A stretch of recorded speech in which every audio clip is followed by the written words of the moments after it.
All right, hello, welcome to the Comedy Club podcast. I am your host, Dustin Kaufman. I'm here on the new set again, loving it.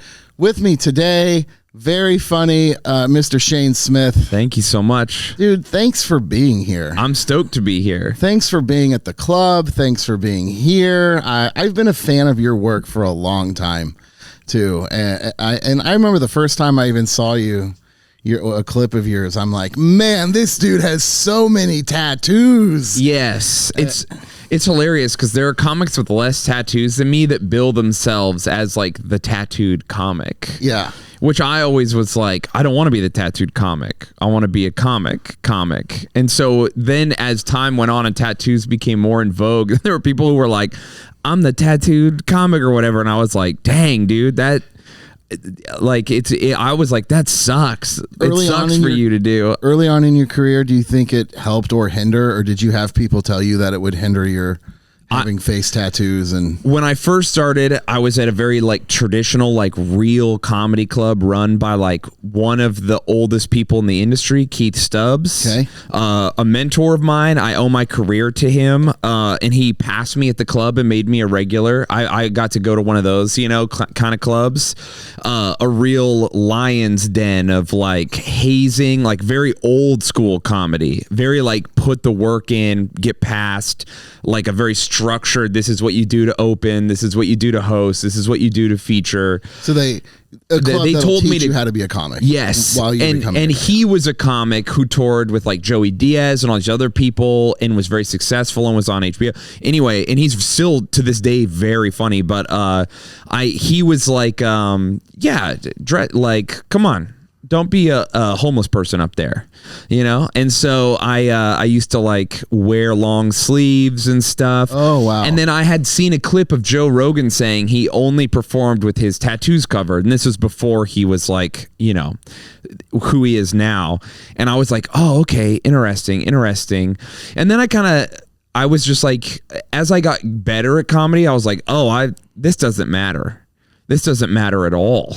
And so I stopped caring, and I just started like just doing the jokes. Like I used to have to like, I would get on stage and be like, I know what I look like let's get over it. And I was like, kind of. You did the joke. You acknowledged it. You did what young comedians are taught to do, and it's acknowledge what the audience sees out of the gate. Yes. And I started comedy in Utah, so I'm surrounded by these these people who are like weird about tattoos sometimes, but very kind actually. And I was just always like kind of in my head about it. And then over time I realized like, no, if you're good at comedy, you just like get up there and you're in charge. Yeah. And if you're in charge, you don't have to explain anything you don't want to explain.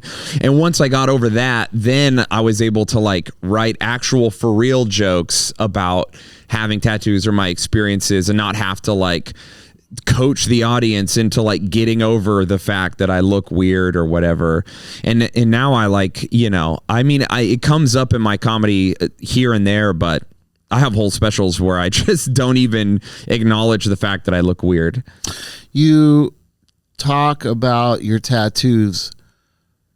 You mentioned something about your tattoos in the show you're running right now. Yes, in the hour, and I record that in October. And I don't want to give any jokes away or anything. Yeah. You say, and you just kind of, maybe you touched on it a little later, but you just kind of briefly brush over.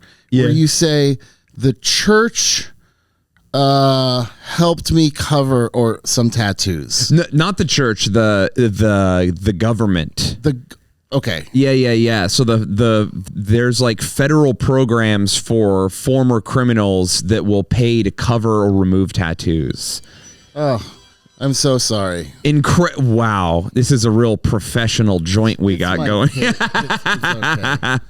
okay. Honestly, they probably didn't even hear it. You told on yourself. You should have just played it off cool. Like this is I'm sorry. Well, dude, keep it running.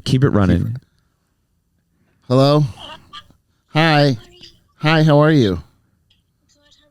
Good. Sorry. My notifications were off. That's okay. Hey, I'm recording a podcast right now. Are you going to head home? Yeah. Okay. Should I be in the podcast? Yeah, You said yeah. can you, Alfie? You're on the podcast right now.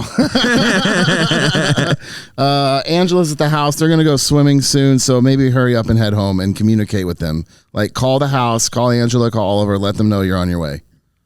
Okay. All right, love you. Love you. Bye. All right. Dude, isn't being a dad the best? Yeah. It's so funny. Literally, the last time I did a podcast, I have a little studio attached to like my back shed, which is also my gym, and there's like one window, and I recorded the first podcast when I moved back home to Utah in my office, which is in my house, and my dog immediately comes in and needs to go to the bathroom. The cats are annoying us and like knocking things down, and I was like, can't wait to be in the actual podcast studio, get it set up. First time recording in there. Me and my brother have a podcast together, and we're recording, and I look in, and my daughter's just looking at us in the window. There's no escape. You're not allowed. You're not allowed. I knew she wanted to ask me a question about Pokemon. I knew it. Okay, you said there was a government funding that helps ex-convicts? Yeah, ex-cons, people who are just trying to go straight, people who've been convicted of nothing but have gang tattoos. There are programs that you can get involved with that'll help you cover them. Some of them are privately owned by just like gracious, kind people, and then there are like actual for real federal grants basically where they pay tattoo artists or tattoo removal people to remove your tattoos. But I didn't want my tattoos removed. And also I had so many that would have needed to be removed. And I did have one removal session on my throat before I got my throat covered and my face.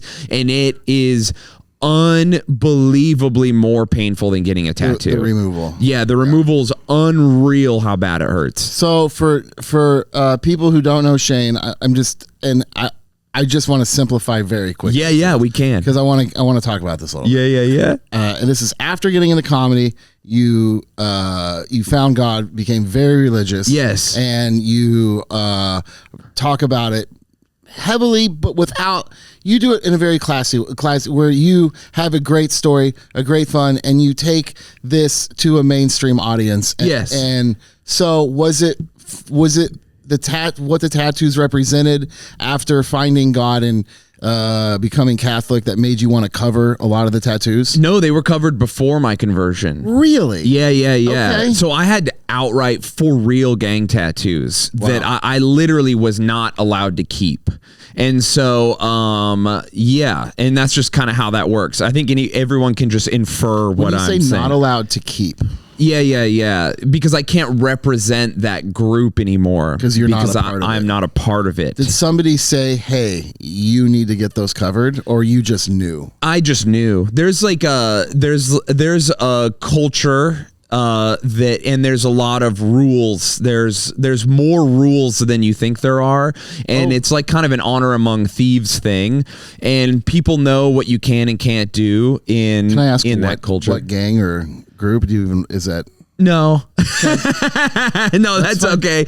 But no, you can ask. Yeah. Well, you can ask, but I just won't. I won't answer. But that's okay. yeah. So they're bad, and people will just. Some people know. Like if you get online hard enough, you can like figure out what I was up to. But also, I'm very lucky in that part of my life was in the early 2000s when social media was just passing MySpace and getting into Facebook, yeah. and so there isn't. And also I was a very offline, like that sucks. Like I'm a real man. I don't need to be on the internet guy. I didn't really get online till comedy. And so there's like very, very, very little record of my previous life, which has helped me immensely, especially as like, about 5 years ago or whatever, it was like lots of people would just be angry about anything you had ever done. And so like, thank God I didn't have Twitter. I would have said, I would have been just absolutely annihilated. Like I was a crazy person. Yeah, I had anger issues and all kinds of other stuff going on. So. Spend time in prison or no.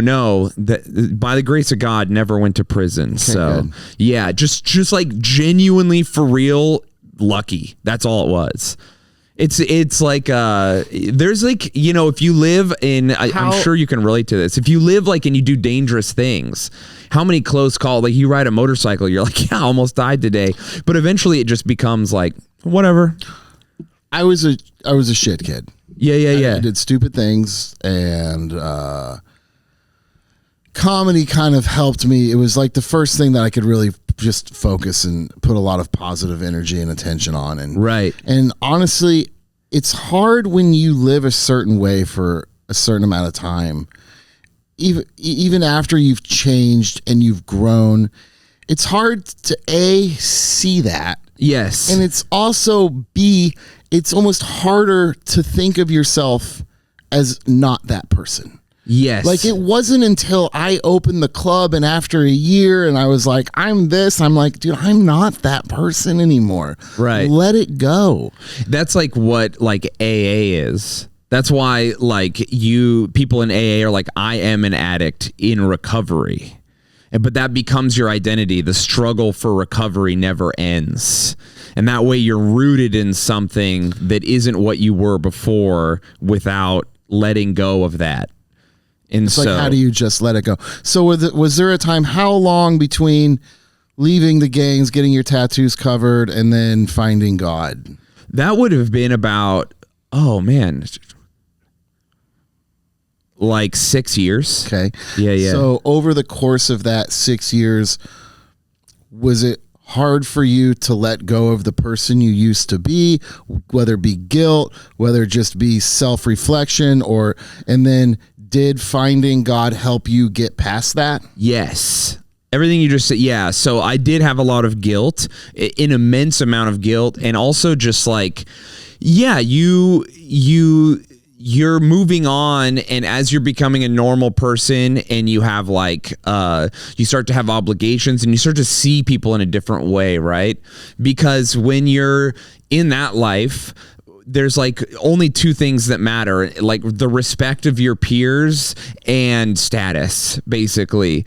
And so it's kind of like us against everybody. And you don't end up in that situation unless you are sort of like angry or frustrated with the world or the systems or whatever, and you justify all the things you do, basically Robin Hood style. You don't consider yourself a bad guy.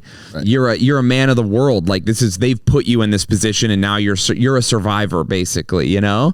And so as I transitioned out of that and like was having a normal life, and then things started to go well for me, it was very much a like, well, I don't deserve this, or that horrible feeling of anxiety, like it's all going to come crashing down, and I'm going to be working at a factory again any day, and I'm going to be feel that sometimes. Sometimes, yeah. I do too. I feel some.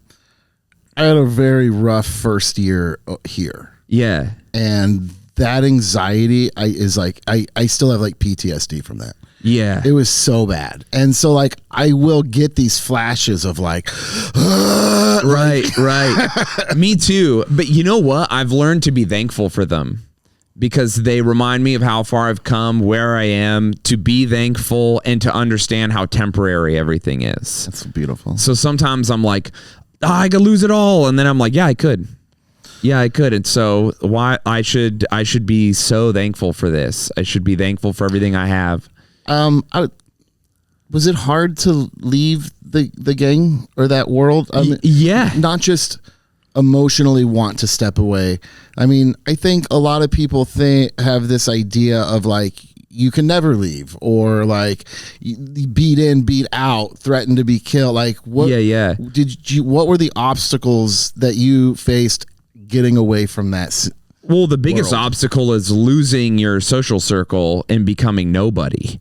Okay. You go from a person who has respect and these people who genuinely would die.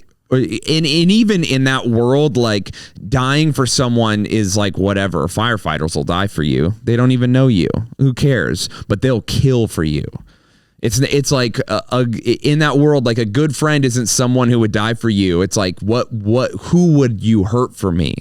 You know, like what would you do to your soul for me? Like that, and that feeling of like I would do anything for you, and you know it, and I've proved it.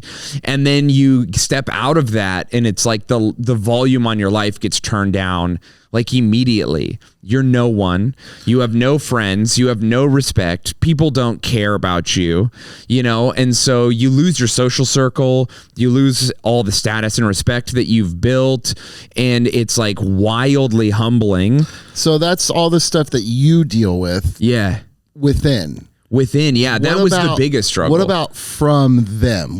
From them? Was there conflict? Was there intimidation, threats? Not from them. I'm incredibly lucky to have navigated that incredibly well. And I had my brother to have my back. And, you know, it was a thing where like, firstly, no one was just going to like come for us from that world because they knew we were stand-up guys and we would never snitch. Right. Like we were going to go to prison rather than sell anyone out. And they knew that. What is the worst is that you have genuine enemies who dislike you because of your affiliation for that other group. And now you're out in the wild and you don't have the group to protect you. Like when you're in that lifestyle, you can't go out alone. So the hardest part for you, it really was just stepping away and being by yourself. Yeah, and then the anxiety of like just like being at the store with your mom by yourself, but there and was being never I hope someone doesn't see me and call their homies, and then I get jumped on the way out of the store with my mom or something. It was never that. But that would be the danger of that wouldn't be from my friends or my compatriots or whatever. It would be from like rivals. So that's what you're worried about, because when you're in that life, like you don't go into public by yourself. You roll 4 guys deep all the time, constantly, everywhere you go, always out of safety. It's a rule. You're not allowed to be by yourself. You even just being with one other guy out is exhausting. Yes. Oh and so you roll as deep as possible with the homies all the time, because if something happens, you always have to be ready, and there's that safety. And so when you leave that world and you see someone else and you want to be like, no, I'm not that guy, like they don't care. Is that codependency? Is that codependency? When you relying on people where you have to be with other people? Like, I am a very independent private person. I'm also, I own multiple businesses. I have multiple kids. I do everything on my own. Like, when my kids go to bed, mother, leave me alone. Yeah, you need your peace. Like, I have to look for places to find peace and to feel secluded. Yeah, I do too. I need that. No, I do too. I deeply need that, but I find that very easily by like reading, gaming. Like it's not just mental. Like a book, you could probably open up in a group of people, right? And escape. I'm like, with you. Get the fuck away from me. Yeah, I do need that seclusion, but I find it in my home. Okay, for sure. I don't need to like. A lot of people want to be alone, but they want to be alone with people. It's fair. Which is interesting. And that's you're not in a me. Beautiful relationship is yes. when you can be with somebody and feel alone. I'm alone with you. There's a name for that. It's called parallel play. Really? Yeah. So my computer desk sits right next to my wife's TV. So she watches her shows, I play my games, but we're together. Yeah. You know, I build my models, she reads her book, but we're together. Okay. And we don't talk to each, we don't have to like interact or whatever, but it's just nice, right? With a less cleaner comic, I would be extending this joke. Out of respect for you and the audience. Thank you, sir. I'm going to leave this parallel play. Thank you, sir. but for those of you who wanted me to, it was really good. We'd all had a bunch of laughs. And I thank you. Parallel play. Whatever's funniest to you. Insert joke here. Yeah. I do have to be alone. Let us know in the comments. I don't know. I don't think codependency is bad. I think codependency is a part of life. I think codependency, the idea that it's negative is there's something in Catholicism called the heresy of Americanism. And it's the idea that you insert your American values into your religious tradition. And I think that the idea that codependency is a negative thing is like Where do you goofy think that therapy came talk. from? That's just therapist people. I mean, I think it's goofy therapy talk. I do think that it's like the Protestant work ethic. Like, I think 12 of the 13 first colonies were Protestant, and they have a very specific way of expressing themselves and doing things in their tradition. And of course, their tradition's kind of like going away these days, but like they were very like independence, by yourself, work all the time. Like that's not Catholics. Like we're very like, have you ever seen that Simpsons joke where the whole family dies and Marge goes to heaven and she gets there and everyone's snooty and like drinking wine and talking and she's like, I made it to heaven, where's Jesus? And they go, oh, Jesus is in Catholic heaven. And the camera pans and it's just Mexicans and Irish people playing music and partying and they're throwing Jesus on a blanket with Bart and like that's like the joke, right? And so I think that the idea that like I don't have to rely on anyone, independence, like no, the multi-generational housing, like always being with people, giving all your time to the people you love even if you don't want to, like needing your wife. Like in my tradition, I can't get divorced. If my wife left me, I would be celibate for the rest of my life. And so I think I am codependent on my wife and proud of it. We are one person. So I think I like codependency. And I can say sometimes I yearn for codependency. Like I want to part. I have a wild schedule. I believe it, man. At this point, when I separated from my kid's mom, a lot of anger is an understatement. And I wasn't going to try to put that on other people. Yeah. I dealt with that. But somewhere down the line, I just started shutting everybody out. I created like a really big wall. Yeah. And so I do probably have a hard time letting people into my life. I'm very private. I'm also very protective. Yeah. And so I find that and picky, lots of P's. I find that often men who build walls actually are building them to protect other people from themselves, whereas women tend to build walls to protect themselves because they experience a different kind of hurt. Maybe that has to do with my sense of self-worth, like how I perceive myself. Like, trust me, you don't want none. Yes. You don't want none of this, do we? Yes, I do. Trust. I definitely feel that. Even like when my daughter was born, people are like, "Oh, she looks like you," and I can't see it. That's a perfect angel. I'm a horrible monster person. What are you talking about? Yeah. She couldn't look like me. That doesn't make sense. Like it was hard to see at first because again, it's that thing where you see the way you see yourself is so different from how other people see you, you know? I don't know. I'm also pretty picky. I don't drink a lot. I've dated alcoholics.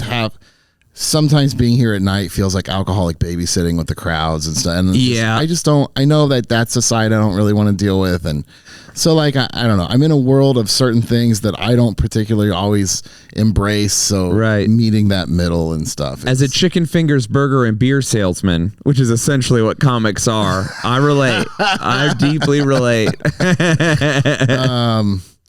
I want to talk about. I do want to talk about God with you a little bit. Yeah, please. I have an interesting relationship through my life, whether it be God or religion or whatever it is. And you said something in your act that just it really hit. Okay. Right? And I'll explain it. I used to be very spiritual and religious and very in tune with God, and I would pray and I would ask for truth and sight and vision and all this stuff and hey, if this is what is the truth here, and I do have unexplainable things that are like obvious, and if it comes down at this point, like I don't know what my relationship with religion or God is, but I know that it's not with Satan or satanic stuff. Yeah. And the more people put and talk about satanic this and cults and all these people and fallen angels and whatever conspiracy shit is running this world. Yeah. If that's what it is, I'm not okay with that. Yeah. And if I had to pick a side, it's not that side. Right. And I do know that, but I also feel very distant and lost. What you said when you walked up to that church that day, Yeah. the doors flew open. The doors were wide open for you. Yeah. And for me, the day I walked away from religion, it was literally the exact opposite. It was a house of God with locked doors who wouldn't open them. It was like early 2000s. I was traveling for comedy a lot. I was in Portland, I think 2003, staying at a hostel doing the Portland comedy competition. Yeah. And there was a temple across the park, and I just wanted to go sit in a house of God. Right. And I walk up, it's locked. I ring the doorbell. They butt, what do you want? I'm like, I want to pray. I want to sit in a house of God. I want to be. And they're like, we're closed. I'm like, what do you mean you're closed? You're a house of God. Where do you expect me to go? Yeah. Like, I'm Jewish. The Catholic Church. I couldn't help myself. It's very funny. But that's funny because I said, where do you expect me to go? A church? Yeah. That's what I said to them. Yeah. But because like it doesn't make sense to me. It's like I know a church, and that's what I think of are churches with people sitting in there just in a house. And I'm like, well, this is my house of God. This is my religion. I should be able to go sit in. And I got so mad. I may or may not have gone around and pissed on the side of the building. Like, But then there was a park. Again, there's a park right there, and there was a redwood tree in that beautiful. park. And from one seed, you could tell 5 trees grew from this one, and it was just they just grew together, right? Yeah. And so I went from one. It was one base with like 5 trees coming out of it. So I just went and I sat in the middle of that, and I'm like, this is all the God I need right now. Yeah. I don't need that building. I don't need that religion. I don't need the business. I'm tired of buying tickets for services. Like, it's like all of this. And so that became kind of my connection to hold on to a belief or a God. And I think over time, without like a real connection or a place, I do feel that it has dwindled. Okay, yeah. Where I don't know what I believe anymore. I don't know, but I know what I don't believe, and I know what I don't agree with. Yeah. So like when you said that you just walked up and the doors were open, I'm like, bro, if only those doors were open that day. Yeah. That experience, like everything you just said makes perfect sense. I would feel the same way. That's tough. But, I mean, you know, God does teach us not to put our faith in men. Men will always fail you. You know, even as a Catholic, like we very famously have a history of not just bad priests who are genuinely evil. Oh, yeah, you got them. But evil bishops and bad popes. Men will always fail, but the church endures. The church is the people. Yeah.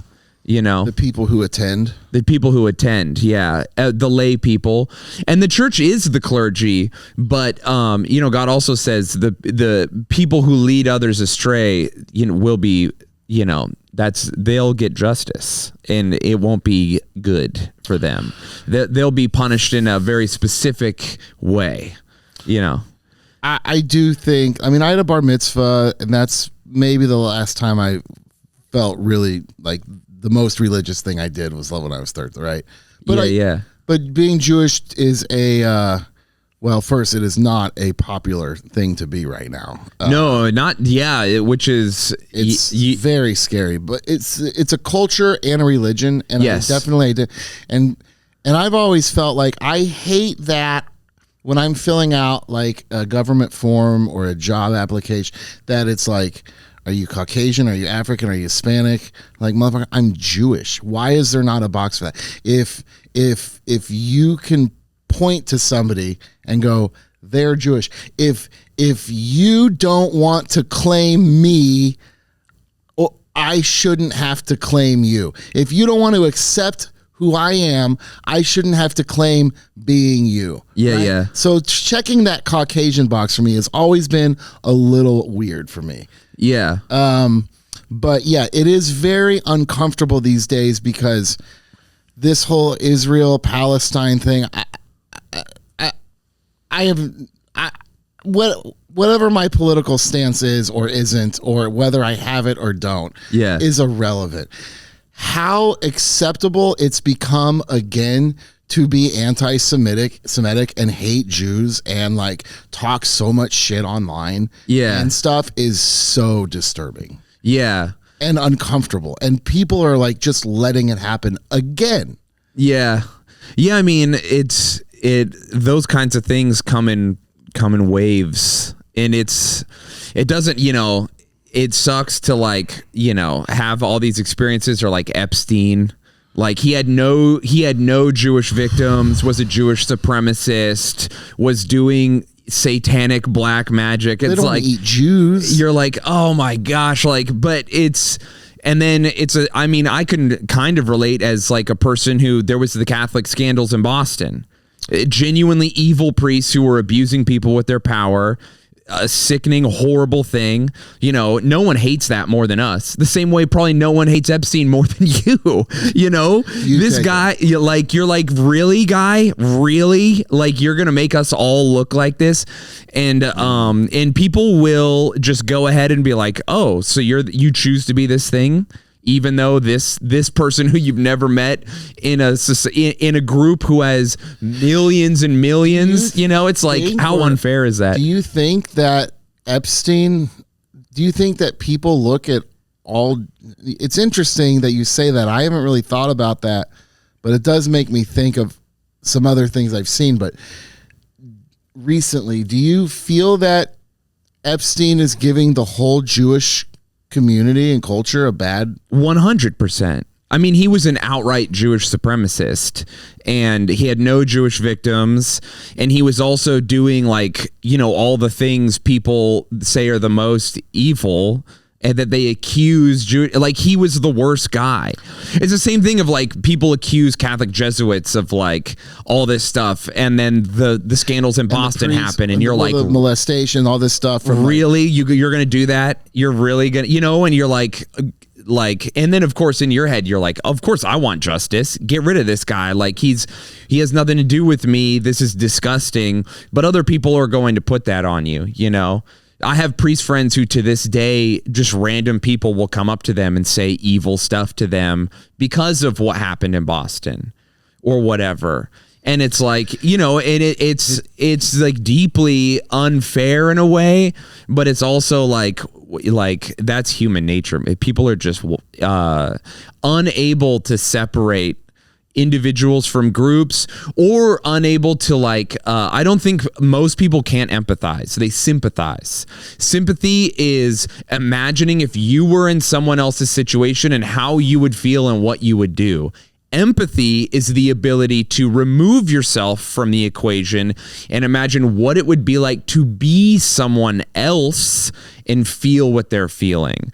And I think as a society, we have completely lost the ability to empathize, and most people can only sympathize. So someone who hates religion or is very atheist or has like a very modern idea of spirituality, they see like me as a Catholic or you as a Jew, and they go, oh, if I was you, I would just not be that thing because of this disgusting thing.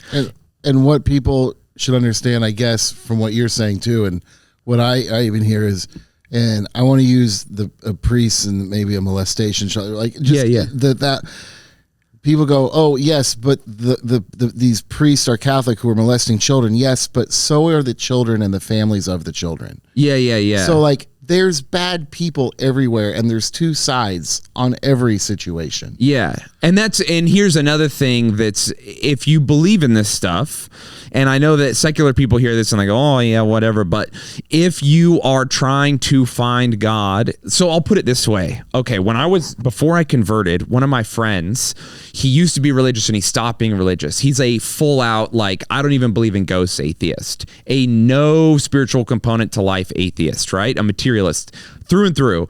And he would like, oh, if someone has a Ouija board out, let me play with it. I want a demon to possess me. I want to experience something crazy. And I was always like, you're wild, man. I don't know about that.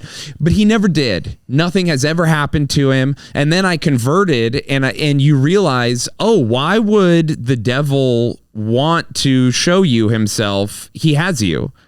If you're a materialist non-believer, why would he be involved at all? And so the idea is that if you're a person who seeks God for real, that's when you have the devil's attention.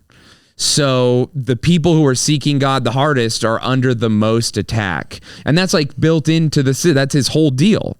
And so if you are a materialist non-believer, why would the devil ever mess with you?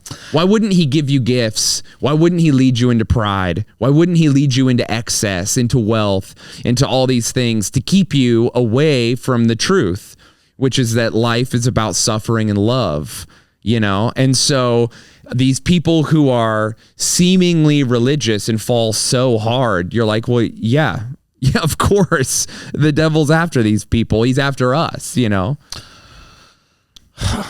I want to find my way back to some kind of a better place than I am now. I do know that. Yeah. I said, dude, I was talking to one of my servers a couple days ago, and it really didn't have anything to do with you being, although you bring a lot of conversations of religion and God. Yeah, I do. You really I do. Like, the house will not shut up. I'm like, all right.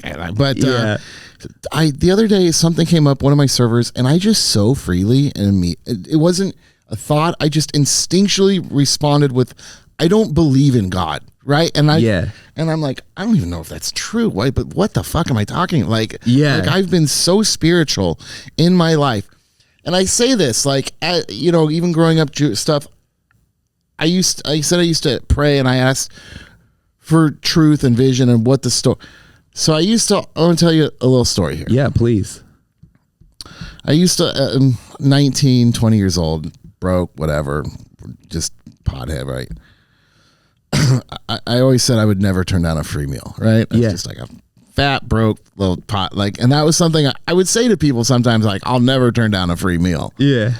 And so, like, and I was praying, I remember asking, hey, and I think I was praying for, like, if God, if religion is real, what is the story? Please show me the truth of all of this. Yeah. Or the path of where do you want me to be, right? Yeah. So we on a whim end up deciding, hey, let's just go to New York. I dropped what little I had, quit my little stupid job, and we just went to New York. Ended up in Buffalo, I don't know, on a couch, nowhere to stay, hardly anywhere to stay, whatever.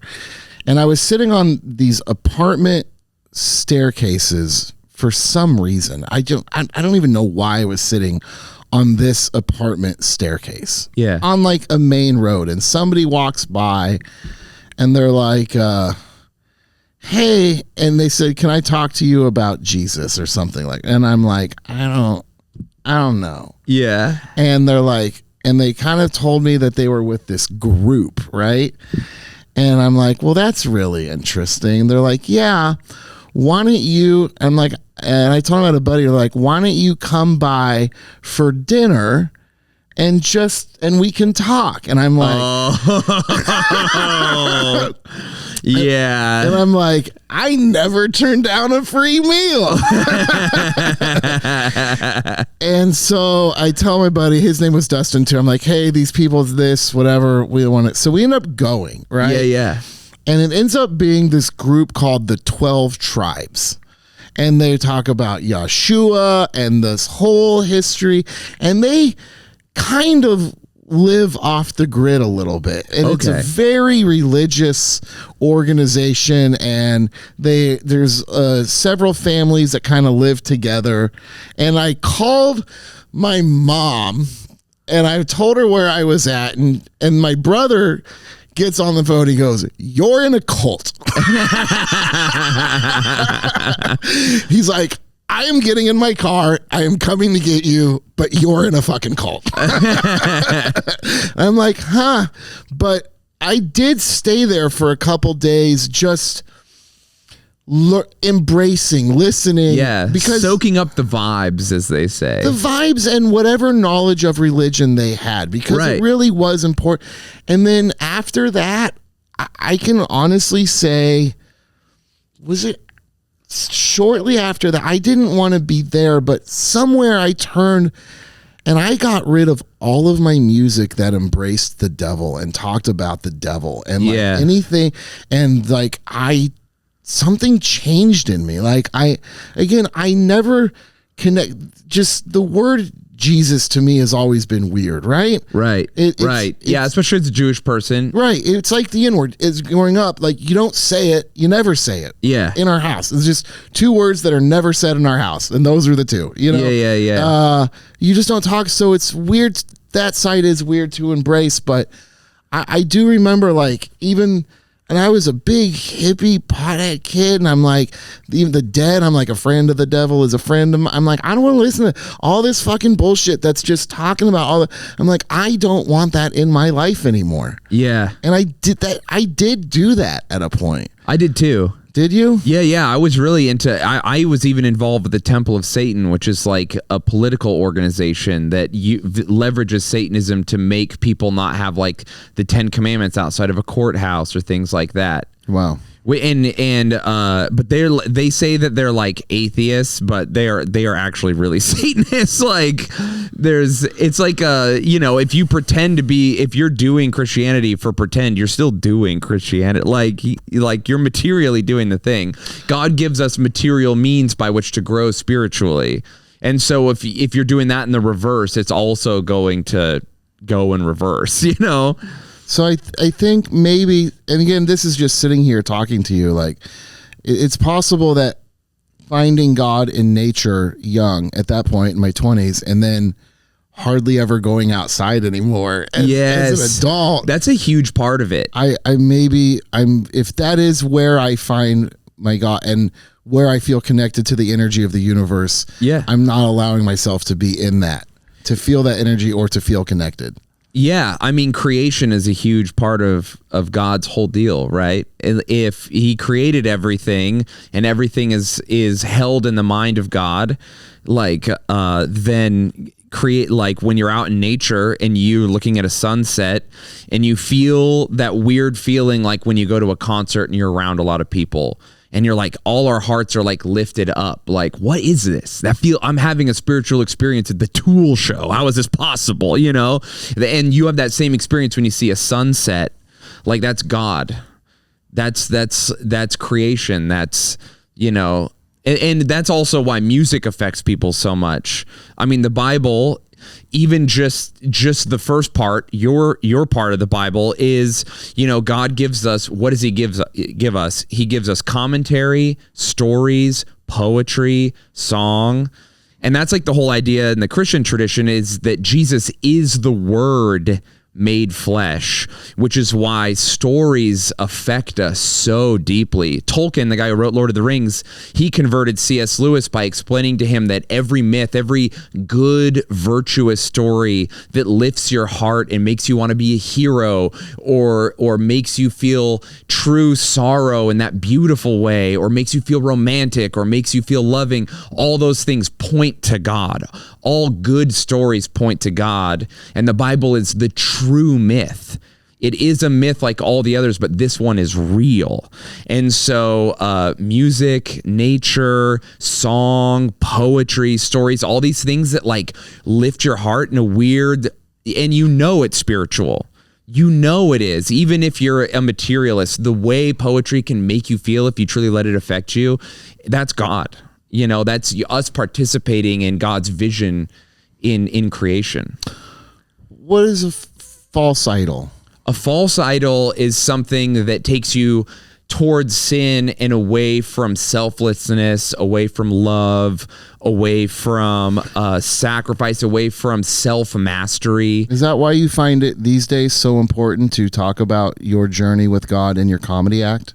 You know what? I converted and I filmed 2 specials after, one during my conversion that was about a big ghost story where I was kind of like, well, I believe in supernatural things now. Like I believe in ghosts. There are ghosts in the Catholic tradition. And then I did another one where I didn't really talk about God, and I was writing my next one and I have a couple ideas. I wanted to write a special. It was all about Lord of the Rings. And then I was like, and I wanted to write a special that was like just a bunch of these really silly stories I have, like the worst massage ever, a bunch of other just silly stuff. And I felt weirdly convicted. It was like this isn't even my choice thing. And I was just like, I think I'm just going to tell this story. I think I'm just going to do it. And I wrote it in like 2 days and I just did it. And I've just like, the response from it has been so good. And then like you were saying, like, oh, I don't want to listen to satanic stuff. Like evil makes me realize I want to be good. The negative responses I get empower me. Like, okay, so I'm doing something real. Like people wouldn't be viscerally evil to me if I wasn't doing something real. You know, and so I've just been like now really convicted, and the set is like longer than a normal set, and weirder than a normal set, and it has parts that are like pretty serious. I've had a lot of comics see it and be like, dude, you could easily lose them at parts in that. Like, I mean, right, and there's a lot of comics that would probably just work religious circuits. And, yes. And I do appreciate that you're keeping this in a mainstream circuit and you're making it digestible. Yeah. People aren't walking out. And, bro, you got people... I mean, you have probably people from earlier in your, or just coming out.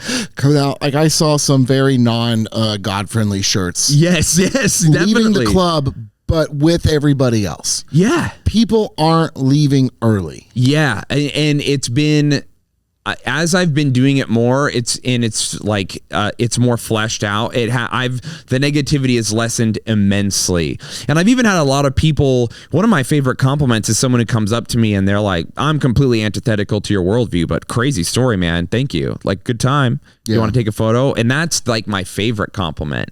Because I want people to... Well, that's better than the 20-minute sob story during the meet and greet while we're trying to flip the room. Dude, I know. I can't... I had to come up at the end like, we gotta go. Dude, next. It's like, I appreciate people, and I want to always be humble, and I always give people my time. I will never be... I saw a comic once tell someone no to a photo, and it like broke my heart. I wanted to be like, do you want to take a photo with me? Like, I wasn't even popular at the time. I just felt so bad, and I was like, I'll never do that for as long as I live. Man, we talked about this. I said something to you on the drive home yesterday. I think it was that that your time in the industry and all the work that you've put in to get where you are and with your sales and stuff like that. And the comics who do have to put that time in, when they come in and they're doing well and they are as humble and they're friendly and you're out there taking pictures. And then we have seen people who just pop overnight. Yeah. And they aren't taking a single, like they could be on their first tour, their first trying to build a fan, and they're not out there shaking hands. They're not out taking. I'm like, man, you're here today, but you have to be here tomorrow. Yeah. I've heard people say, but I'm tired.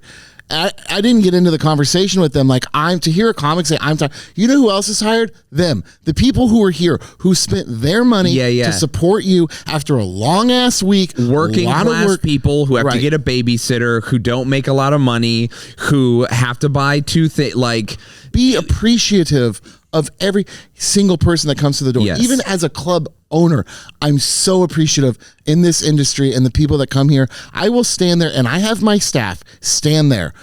It looks like we're just blocking an exit because the way the club is, we feed people out one door so they can go by the merch table. We do force people, but that helps comedians out. So we do stand there to do that, but we could put chairs up to do that. Yeah. We could just rope it off.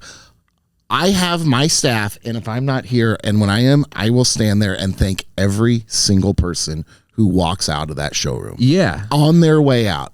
From the owner or my staff, thank you. And we will thank because that's how appreciative we are.